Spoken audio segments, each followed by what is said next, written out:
Olá, aqui no Brasil, como é que vocês estão? Estamos aqui com mais uma tech, agora para falar um pouquinho sobre contratos, mais especificamente contratos dentro da auditoria de contas, ou seja, dentro de finanças, como que esses contratos funcionam. E aí, quem vai estar dando aí essa tech para vocês sou eu, Michelle, coach do Tier 5 de finanças, juntamente com a BB, coach do Tier 6, também de finanças. E aí, um pouco do que a gente vai falar hoje finanças também usa contratos, então em quais condições esses contratos funcionam, o que seria uma prestação de serviço, em que momento se pode usar o ClickSign quando a gente está falando de auditoria de contas e por que o ClickSign é limitado para as operações e para finanças também. Então, o primeiro tópico sim, finanças também usa contratos, do mesmo modo como o JAX e a ICX, e esses contratos, assim como qualquer outro aí na República Federativa do Brasil, tem que ter alguns mínimos, como nome, representante legal, órgão emissor, RG, CPF, endereço, qualificação completa aí das partes envolvidas, objeto, prazos e afins. E aí, mais especificamente em finanças, a gente tem dois tipos de contrato que são muito comuns. Contratos de locação, então quando você aluga alguma coisa ou algum lugar, e contrato de prestação de serviço, quando você contrata alguma empresa para fazer ou uma pessoa para fazer algum serviço, alguma coisa por você. Então, um contrato de locação geralmente é de chácara, sítio e qualquer coisa assim, e contrato de prestação de serviço geralmente pode ser de cozinheiros, segurança, transporte para conferência e coisas do tipo. E daí é muito importante a gente ter em mente em quais situações é possível usar o ClickSign quando a gente fala da auditoria de contas. A gente tem sim esses contratos, mas o uso do ClickSign é limitado.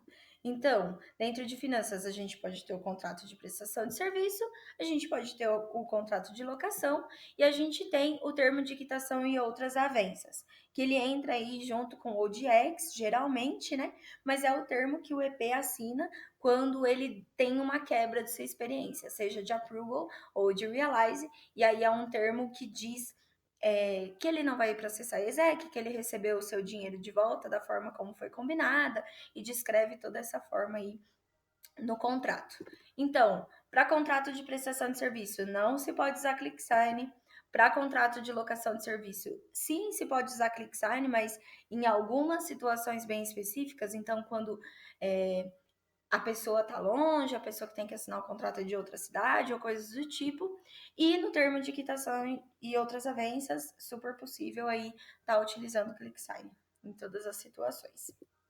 E aí, né, tá, Michelle, mas por que o ClickSign é limitado? Poxa, que custa me deixar usar o ClickSign? Porque operações usa o ClickSign à torta e direito. É exatamente por isso, porque o ClickSign é usado à torta e direito. E aí, por que ele não deveria ser? Porque um documento no ClickSign tem o custo de R$ 5. Então, cada vez que você upa um documento, independente se ele está correto ou não, você vai pagar R$ 5 por esse documento.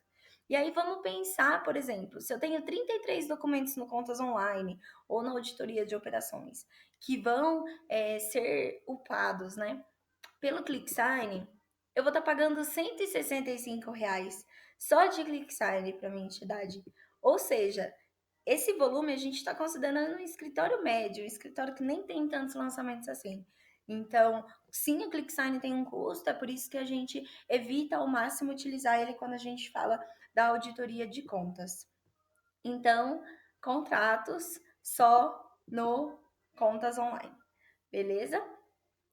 Quando a gente fala que é limitado, é só no Contas Online. No mais, é isso. Qualquer dúvida, podem mandar mensagem, tanto para mim quanto para a Bebê. Estamos 100% disponíveis nesses números e e-mails que estão aqui. E vocês também podem tirar suas dúvidas pelo Instagram e pelo Facebook do TNA. Até mais!